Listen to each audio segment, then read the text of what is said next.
तो याद रखो, ये नाम बचाने के लिए ना आपको नमाज पढ़नी पड़ेगी। ये पूरी तकरीर का खुलासा ये है।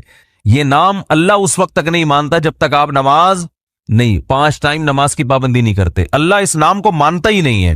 तभी अल्लाह ने अपने नबी की जबान से किसी और जुर्म पर इतने बड़े कुफर का हुक्म नहीं लगाया जितना नमाज छोड़ने पर लगाया है।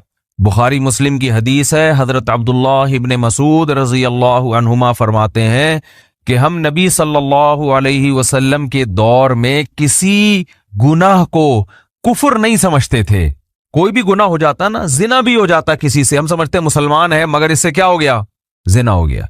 हम समझते थे मुसलमान है मगर इससे क्या हो गई, चोरी हो गई, उसका हाथ काट दिया चोरी की वजह से। मुसलमान है भाई, हाथ कट गया। मुसलमान है भाई, इसने ये कर लिया, इसने ये कर लिया, जो जराइम होते हैं दुनिया में। लेकिन कहा फरमाया कि हम नमाज छोड़ने वाले को मुसलमान नहीं समझते थे, इस्लाम से खारिज समझते थे। कि जिस दिन अल्लाह ताला अपनी पिंडली को जाहिर फरमाएंगे और क्या होगा कैसे होगा, ये मुतशाबिहात में से है, इसकी हकीकत अल्लाह ही जानता है। तो सब लोग सजदे में गिर पड़ेंगे उसका जमाल देखकर, उसका हुस्न देखकर, और उस वक्त लोगों को सजदे में लज्जत महसूस होगी, मजा आएगा। लेकिन कुछ बदबख्त ऐसे भी होंगे जो सजदा करना चाहेंगे मगर वो सजदा ना कर सकेंगे, उनकी कमर अकड़ा दी जाएगी, तख्ते की बना दी जाएगी। ये वो लोग थे युदआउना इला सुजूदी, जिनको सजदे की तरफ बुलाया जाता था। वहुम सालिमून, उस वक्त इनकी कमर तख्ते की नहीं थी, ये सही सालिम थे। तो इस पर पिछले हफ्ते तफसील से बयान शुरू हुआ था कि अल्लाह ताला को अपनी इबादतों में सबसे ज्यादा जो पसंद है इबादत, वो नमाज है। नमाज अरबी में जिसे सलाह कहते हैं। दुनिया में कोई भी किसी को जब किसी काम के लिए बुलाता है, कोई जिम्मेदारी लगाता है, तो एक मर्तबा बता देना काफी समझा जाता है। अनाउंसमेंट एक दफा होती है। अल्लाह ताला ने भी जितनी इबादतें हमें दी उनमें एक दफा अनाउंसमेंट हुई है। रमजान का रोजा फर्ज है, कितनी दफा बताया, 2 दफा बताया, लेकिन वो उसी आयत को रिपीट किया है एक ही जगह पे, उसके बाद दोबारा नहीं बताया गया। हालांकि रोजे रखना भी कोई आसान काम नहीं है। हज फर्ज हुआ है, एक आयत में अल्लाह ने फर्ज किया, उसके बाद उस आयत को दोबारा रिपीट नहीं किया।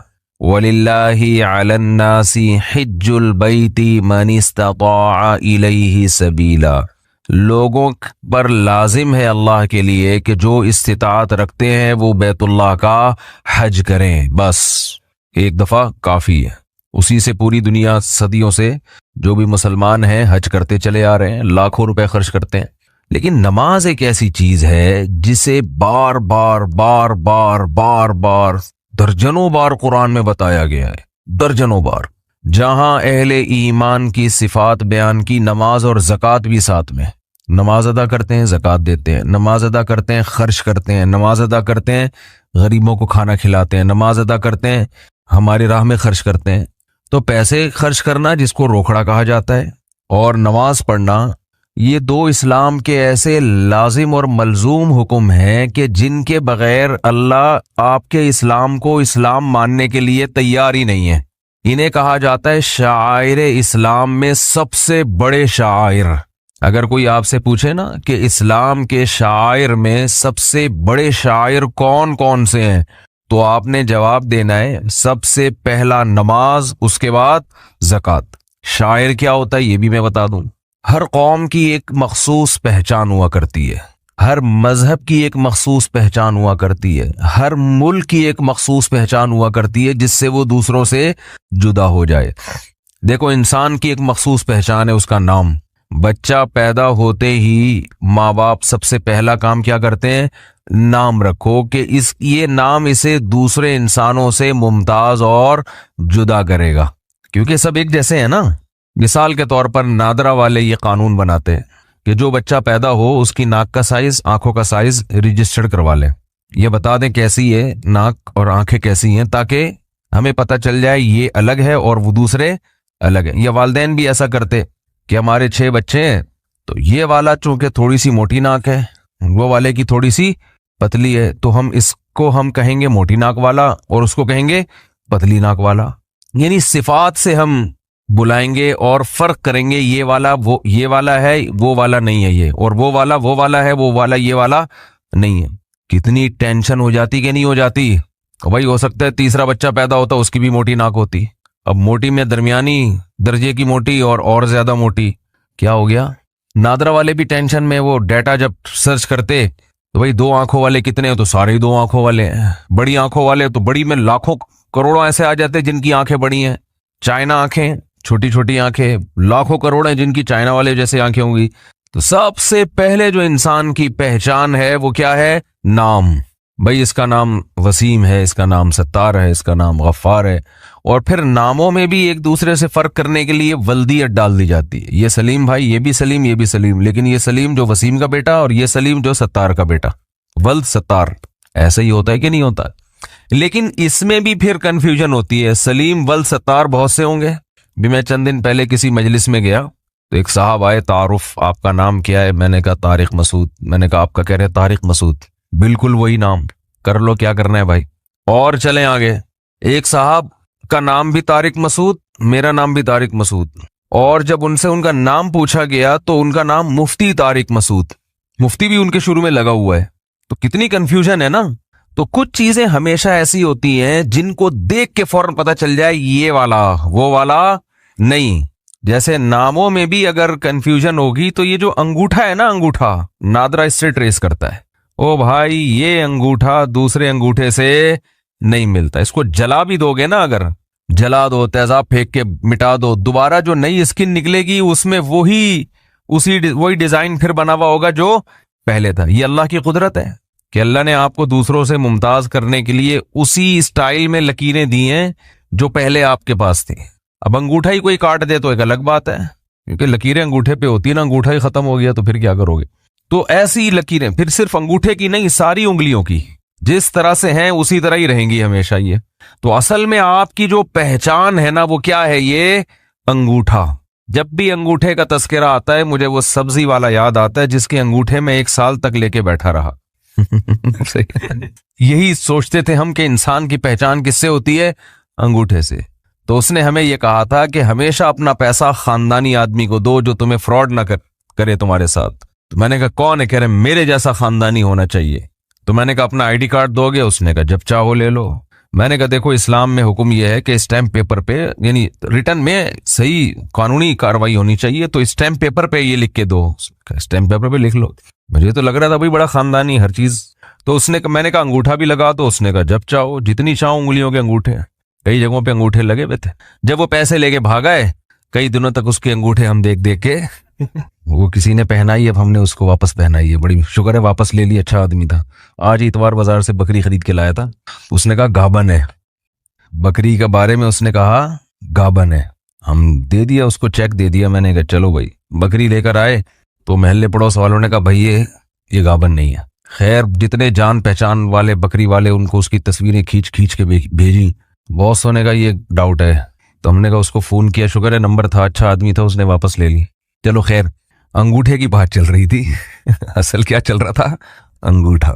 अच्छा आदमी था इसलिए वापस ले ली। उसको भी किसी ने पहनाई थी ना, उसकी अपनी नहीं थी। पहनाना चल रहा है ना, तुम उधर पार्सल करो, वो आगे पार्सल कर दे। ये बिजनेस पाकिस्तान में क्या चल रहा है, ये है बिजनेस कि आप उसको टोपी कराओ, वो उसको आगे पहना दे, वो आगे पहना दे। तो अब हमने जब रिवर्स की है तो अब पता नहीं कहाँ तक रिवर्स होगी। वो ही आए तब पढ़े तो पास कर, वरना बर्दाश्त कर। ठीक है ना। तो बचपन में लाइन में खड़े होते थे ना, एक किसी को यूं मारता था, जब वो गुस्से में पीछे मुड़ के देखता स्कूल की लाइन में तो कहता आगे पार्सल कर दे। तो आगे पार्सल करते वो फिर आखिर तक जाता था। खैर, तो वो अंगूठे जो थे, मैंने पहले बंदा तलाश किया। बंदा कराची में कहाँ मिलता है आपको पता है। तो 1 साल तक वो अंगूठे लेके मैं बैठा रहा। तो क्या कर लेता है आदमी, कोई लॉ नहीं है, कोई कानून नहीं है कि आप किसी से कानूनी तरीके से पैसे निकलवा दें, कोई लॉ नहीं है। बहुत ज्यादा आप अदालत में अव्वल तो अदालत में ले जाने तक, कहते हैं ना, मुर्गी छुड़ाने के लिए भैंस की कुर्बानी देनी पड़ेगी आपको। मुर्गी छुड़ाने के लिए भैंस की, जजों को ज्यादा खिलाना पड़ेगा। आप अदालत में ले भी गए तो ले जाने के बाद वो वहां खड़ा हो जाएगा गरीब बन के, जैसे फटे पुराने कपड़े। जज बोलेगा इसको तो ये 5,000 मेरी तरफ से भी ले जा यार यहाँ से। वो ऐसे मिस्कीन बन के जाते हैं, उससे क्या निकालेगा। कानून ये है कि आपकी किस्तें बन जाएंगी, या फिर गुंडों से काम लिया जाए। गुंडों से, वो भी एक ऑप्शन है। गुंडों को कुछ पैसे खिलाओ, वो कुट लगाएं, तो पुराना वाकया है, इतने ताल्लुकात नहीं थे उस वक्त। तो खैर, ये जो अंगूठा है, सही है ना, जब भी बोलता हूं मुझे याद आता है। तो ये आपका किसी से मैच नहीं करता, किसी से मैच नहीं करता। तो ये भी आपकी एक शायर है, यानी जिससे आप पहचाने जाते हैं। लेकिन इसको पहचानने के लिए मशीन चाहिए, ऐसा ही नहीं कि देखते ही पता चल जाए। तो शईरा और शायर उस अलामत को कहा जाता है जो अलामत आपको दूसरों से एकदम जुदा भी कर दे और वो बिल्कुल वाज़ेह भी हो। ऐसा नहीं कि उसके लिए कोई तहकीकात करनी पड़े। तो दुनिया की हर कौम की एक खास अलामत हुआ करती है, हर मजहब की। देखो, कोई भी अगर हिंदू है ना, हिंदू, तो चंद अलामतें ऐसी हैं जो उनमें कॉमन है, उनसे फौरन पता चलेगा कि ये क्या है, हिंदू है। अब हिंदुओं में कुछ बड़े मजहबी होते हैं, वो मंदिर जाते हैं, वो बुतों की इबादत करते हैं। कुछ मजहबी नहीं होते, थोड़े से लिबरल होते हैं, वो क्या करते हैं, साल में एक आध दफा चले गए। और कुछ बहुत ही लिबरल होते हैं, वो बिल आखिर कुछ भी नहीं करते, लेकिन वो होली जो उनकी मजहबी त्यौहार आता है ना, उसको मना लेते हैं वो। तो हम ये कह सकते हैं कि हिंदुओं का होली मनाना या इनकी औरतों का माथे पे टीका लगाना एक ऐसा शिआर है कि और कुछ हो ना हो, इससे पता चल जाता है कि ये क्या है, हिंदू है। ये हर एक ने किया हुआ होता है, ये हर एक नहीं किया हुआ होगा। हत्ता कि इनमें जो लिबरल भी होंगे, जो मजहब को नहीं भी मानते, वो भी कुछ न कुछ, वो भी होली मना लेते हैं। तो ये शायर का ये मतलब होता है। क्रिश्चियन जो होगा, ईसाई जो होगा, उसकी सबसे बड़ी अलामत है सलीब। दुनिया में कहीं भी होगा वो सलीब को इज्जत देते हैं, वो सलीब का एहतराम करते हैं। जो सलीब का निशान है ना, उसका वो एहतराम करते हैं। कहीं भी होगा, अगर कोई ईसाई उस सलीब ही को नहीं मानता, फेंक दे, तो इसका मतलब ये मुल्हिद है, ये ईसाई नहीं है। ये ईसाइयों में बिगड़ा हुआ ईसाई नहीं, बल्कि ये वो ईसाई है जो जिसने ईसाइयत को तर्क कर दिया है। तो याद रखो, जैसे ईसाइयों का ये खास शिआर है सलीब का निशान, हिंदुओं का एक खास शिआर है कि होली तो मना ही लेते हैं, वो टीका उनकी औरतें माथे पे लगा ही लेती हैं, मखसूस उनके लिबास होते हैं। तो इसी तरह इस्लाम की जो सबसे बड़ी अलामत कुरान और सुन्नत ने हमें बताई है ना, सबसे बड़ी अलामत, बाज लोग कहते हैं तौहीद है। भाई तौहीद तो इस्लाम में दाखिले के लिए जरूरी है ना, वो शायर थोड़ी है, वो तो इस्लाम में आपकी एंट्री इसके बगैर तो हो नहीं सकती ना, इसके बगैर तो इस्लाम ही नहीं है। तो तौहीद के बाद यानी जो सबसे बड़ी अलामत जिससे आप पता चले कि आप मुसलमान हैं, वो नमाज है। इसलिए हदीस में आता है कि मुसलमान नमाज छोड़ सकता ही नहीं है। ये मुमकिन ही नहीं है कि ये मुसलमान और नमाज छोड़ दे, ये पॉसिबल ही नहीं है। आपके पॉसिबल तो है, हमारे यहाँ तो छोड़ रहे हैं लोग, ज्यादातर छोड़ ही रहे हैं। तो ये सिर्फ आपको यहां मिलेगा, बर्रे सगीर में, दुनिया में कहीं नहीं मिलेगा। अफगानिस्तान में हर शख्स नमाज पढ़ता है, चाहे वो चर्च भी पीता होगा ना, नमाज पढ़ेगा। सऊदी अरब चले जाएं, शराब भी अगर कोई पीता होगा ना, अरबी, नमाज बोलो ना क्या हो गया, पढ़ेगा। लोग हमें आके बताते हैं, यार मैं रॉयल फैमिली में था, वो एक शेख शराब पीता था, नमाज के टाइम में नमाज पढ़ता है, मेरी समझ में नहीं आ रहा, उनके शराबी भी नमाजी होते हैं। मैंने कहा उनको हम लोग समझ में नहीं आते, यहां वाले लोग उनकी समझ में नहीं आते कि ये अपने आप को मुस्लिम भी कहते हैं, फिर नमाज कैसे छोड़ देते हैं। ये तो काम अजीब वो नहीं कर रहे, काम अजीब हमारे यहां हो रहा है कि अब कलमा पढ़ते भी हैं और नमाज भी जाया कर देते हैं। हमारे एक दोस्त हैं कारी साहब, कारी साद नौमानी का नाम तो सुना होगा, बड़े मशहूर कारी हैं, अक्सर सलाम दुआ रहती है। उन्होंने मुझे एक वाकया सुनाया, उनकी रॉयल फैमिलीज में बहुत आना जाना होता है, क्योंकि अरब में एक अच्छी आदत है कि जैसे भी हो, कुरान से बड़ी मोहब्बत है उन लोगों को। अमल में कोताही अपनी जगह, लेकिन कुरान की तिलावत के प्रोग्राम और कारियों के साथ ताल्लुक ये अरब में बहुत है। तो जो बड़े बड़े मशहूर कारी है ना, उनको अरब के बड़े बड़े यानी जो बादशाह है वो इनवाइट करते हैं। हमारे यहाँ तो कारियों को कोई लिफ्ट, कभी सुना वजीर आजम ने कारी साहब को बुलाया, कभी सुना? यहाँ वो रिवाज नहीं है। अरबों में क्योंकि उनकी जबान में कुरान नाजिल हुआ ना, तो वो कुरान सुनने के शौक रखते हैं, उनकी समझ में भी आता है, चाहे वो अमल ना भी करें लेकिन सुनते हैं। मिस्र में आप जाएं, जैसे हमारे यहाँ बसों में गाने लगे होते हैं, ऐसे वहां बसों में तिलावत लगाते हैं लोग।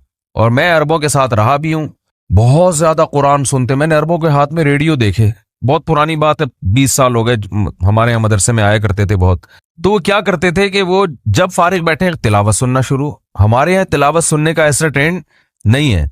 तो कहते हैं मैंने किसी अरब मुल्क में जाना हुआ, वहां रॉयल फैमिली के कुछ लोग, तो एक शहजादा जो था वो कहीं अय्याश होगा, शराब के नशे में नशे में मदहोश, उसको लाया गया ना कि भाई ये पता नहीं कहाँ से मिला है शाही महल में। कह रहे मैं भी बैठा हुआ, उसको जैसे ही लेकर आया, नमाज का टाइम निकल रहा था और उसने वजू किया ऐसे करके ना, जल्दी जल्दी नमाज पढ़ रहे हमने कहा यार ये देखो, एक तरफ अय्याशी देखो, नमाज का टाइम निकल रहा है तो उसको नहीं निकलने देना, वो तो पढ़नी ही पढ़नी है।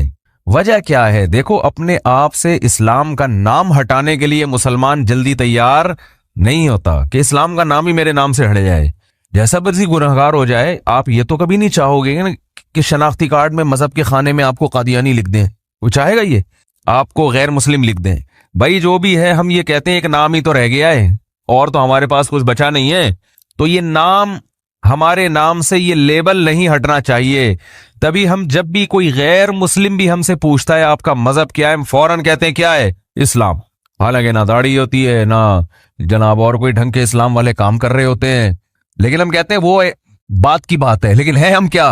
बोलो, मुस्लिम है, कहते हैं कि नहीं कहते? और अगर वो कहते नहीं यार तुम मुस्लिम नहीं हो, तुम तो ड्रामेबाज हो, तुम तो हिंदू हो, तुम अपनी शादियों के तरीके देखो तो हिंदुओं वाले तरीके हैं, तुम हिंदू हो, अगर गैरत होगी गुस्सा आएगा कि नहीं आएगा? बल्कि आता है गुस्सा, इतनी गैरत अल्हम्दुलिल्लाह मुसलमानों में है। वो भाई तू मुझे हिंदू क्यों कह रहा है? अब वो हिंदू जवाब में कहे, तू क्या हिंदू पढ़े लिखे नहीं होते? क्या हिंदू इंसान नहीं होते? आप बोलो वो पढ़े लिखे भी होते हैं, इंसान भी होते हैं, लेकिन आप मुझे हिंदू नहीं कह सकते, इतनी बड़ी गाली समझी जाती है। आप मुझे ईसाई कह दो। हमारे एक दोस्त है, वो कोई एक लड़का आया मिलने के लिए ना, बाहर से आया था, वो पहचान नहीं है उसके चेहरे से ऐसा लग रहा था जैसे किसी और मजहब का है। वो बाज दफा पहचाना जाता है ना इंसान अपने। तो वो दोस्त जो था मेरा, वो उसने एहतियात नहीं की, उसने कहा आप क्रिश्चियन हैं या आप? उसको एकदम उसको गुस्सा आ गया, भाई मैं तुम्हें क्रिश्चियन लग रहा हूं? तो मैंने भी उस दोस्त से कहा, मैंने कहा ऐसे किसी को इस तरह नहीं बोला करो यार। हालांकि वो बेचारा ऐसा ही लग रहा था, कोई ज्यादा बाअमल मुसलमान नहीं लग रहा था वो, लेकिन उसको गुस्सा आ गया कि यार मुझे क्या कह दिया क्रिश्चियन। हालांकि क्रिश्चियन हमसे ज्यादा पढ़े लिखे हैं, अंग्रेज सारे क्या है? क्रिश्चियन ही है ना, सारे ईसाई हैं, बड़े बड़े साइंसदान यहूदी या ईसाई हैं। अब आपको चूंकि ईसाइयों में इतने बड़े बड़े साइंटिस्ट पैदा हुए और इतने जबरदस्त, अमेरिका का सदर भी ईसाई है भाई, इतने अल्लाह ने इज्जत दी है, लिहाजा आज से मैं तुझको माज अल्लाह प्यार से ईसाई कहा करूंगा। आप बोलो भाई हम भंगी चमारी जो है ना, अगर मुसलमान वैसे है नहीं, लेकिन एक मिसाल दे रहा हूं, भंगी चमार भी हो, लेकिन हम नाम के साथ इस्लाम का लाहिका नहीं हटाएंगे। राहत इंदौरी का एक शेर है, मगर एक ईमान बाकी है, उसे बड़ा वो याद नहीं आ रहा मुझे शेर। उस शेर का यही मफहूम है कि और तो हमारे पास कुछ नहीं है, एक नाम रह गया है। तो याद रखो, ये नाम बचाने के लिए ना आपको नमाज पढ़नी पड़ेगी। ये पूरी तकरीर का खुलासा ये है। ये नाम अल्लाह उस वक्त तक नहीं मानता जब तक आप नमाज नहीं, 5 टाइम नमाज की पाबंदी नहीं करते। अल्लाह इस नाम को मानता ही नहीं है। तभी अल्लाह ने अपने नबी की जबान से किसी और जुर्म पर इतने बड़े कुफर का हुक्म नहीं लगाया जितना नमाज छोड़ने पर लगाया। बुखारी मुस्लिम की हदीस है, हजरत अब्दुल्लाह इब्ने मसूद रजी अल्लाह अन्हुमा फरमाते हैं कि हम नबी सल्लल्लाहु अलैहि वसल्लम के दौर में किसी गुनाह को कुफर नहीं समझते थे। कोई भी गुनाह हो जाता ना, जिना भी हो जाता किसी से, हम समझते मुसलमान है मगर इससे क्या हो गया? जिना हो गया। हम समझते थे मुसलमान है मगर इससे क्या हो गई? चोरी हो गई, उसका हाथ काट दिया चोरी की वजह से। मुसलमान है भाई, हाथ कट गया। मुसलमान है भाई, इसने ये कर लिया, इसने ये कर लिया, जो जराइम होते हैं दुनिया में। लेकिन कहा फरमाया कि हम नमाज छोड़ने वाले को मुसलमान नहीं समझते थे, इस्लाम से खारिज समझते थे। तभी आप देखो कुरान मजीद क्या कहता है, फवैलुल लिल मुसल्लीन अल्लज़ीना हुम अन सलातिहिम साहून अल्लज़ीना हुम युराऊन। तबाही है उन नमाजियों के लिए जो नमाज में रियाकारी करते हैं, सिर्फ दिखाने के लिए पढ़ रहे हैं, अल्लाह के लिए नहीं पढ़ रहे। ये वो लोग हैं जो मुनाफिक थे। तो अल्लाह ने मुनाफिक की ये अलामत नहीं बयान की कि वो नमाज नहीं पढ़ता। पॉइंट की बात है, इसको खोपड़ी में बिठाएं। अल्लाह ने मुनाफिक की अलामत बयान की वो झूठ बोलता है। अल्लाह ने मुनाफिक की अलामत बयान की वो वादे की खिलाफ वर्जी करता है। वह इदा तुमीना खाना, जब उसके पास अमानत रखवाई जाए तो खयानत करता है। जबान में 2 नंबरी हर चीज में। लेकिन कुरान कह रहा है कि ये कहीं नहीं कहा कि मुनाफिक नमाज नहीं पढ़ता, ये नहीं कहा कुरान ने। क्या हो गया भाई? कुरान ने मुनाफिक की अलामतें बयान की हैं कि ये जुर्म भी करता है, रिश्तेदारी तोड़ते हैं, ये भी कुरान ने कहा। मुनाफिक क्या करता है? रिश्तेदारी को तोड़ता है। युफसिदून फिल अर्द, जमीन में फसाद में चाहता है, इधर चोलियां लगाना, इधर से उधर, उधर की इधर करके लोगों को आपस में लड़वाना, फितना फैलाना, इज्तिमाइयत को तोड़ना, मालदारों को गरीबों पे खर्च करने से रोकना, ये सारे काम करेगा। कुरान में एक जगह भी नहीं है कि नमाज नहीं पढ़ता मुनाफिक, ये नहीं है। अरे भाई, जब इतने बड़े बड़े जुर्म कर सकता है तो नमाज तो सबसे मुश्किल चीज है ना, मुश्किल इबादत है, तो वो क्यों पढ़ रहा है मुनाफिक? अरे मुनाफिक को क्या जरूरत है? जब तुम झूठ बोल सकते हो, नबी के खिलाफ लोगों को वरगला सकते हो, तो नमाज भी गोल कर दो। कुरान कह रहे ना ना ना ना ना, मुनाफिक नमाज का बड़ा सख्त पाबंद होता है। फवैलुल लिल मुसल्लीन, तबाही है इन मुनाफिक नमाजियों के लिए जो पक्के नमाजी हैं। मुनाफिक की अलामत है कि वो नमाज पढ़ता है, लेकिन क्यों? युराऊन, सिर्फ नबी और सहाबा को दिखाने के लिए, अल्लाह के लिए नहीं पढ़ता वो। इससे पता चलता है कि मुनाफिक भी नमाज नहीं छोड़ते थे। उनको पता था कि अगर नमाज छोड़ दी तो लोगों को पता चल जाएगा कि ये इस्लाम से इसका ताल्लुक नहीं है। तो ये शो करने के लिए कि हम मुस्लिम हैं, हमें मुसलमानों जैसा सलूक करो, हमें मुसलमानों के कब्रिस्तान में दफनाओ, हमारी मुसलमान औरतों से शादियां करो, जब मैदान जंग में फतह होती है तो माले गनीमत में हमें भी हिस्सा दो। ये तमाम की तमाम मुसलमानों वाली फैसिलिटीज हासिल करने के लिए मुनाफिक को भी नमाज बाजमात में हाजिरी देना पड़ती थी, ये शो करने के लिए कि मैं क्या हूं, मुस्लिम हूं। और आज पक्के मुसलमान को भी हाजिरी देने की जरूरत, बोलो भाई, नहीं है। पक्का मुसलमान होगा, दफन होना चाहता है मुसलमानों के कब्रिस्तान में, इस काम के लिए उसको पूरी जिंदगी नमाज ना पढ़े, कोई फर्क, बोलते क्यों नहीं, बोलो ना यार, नहीं पढ़ता, पूरी जिंदगी नमाज ना पढ़े।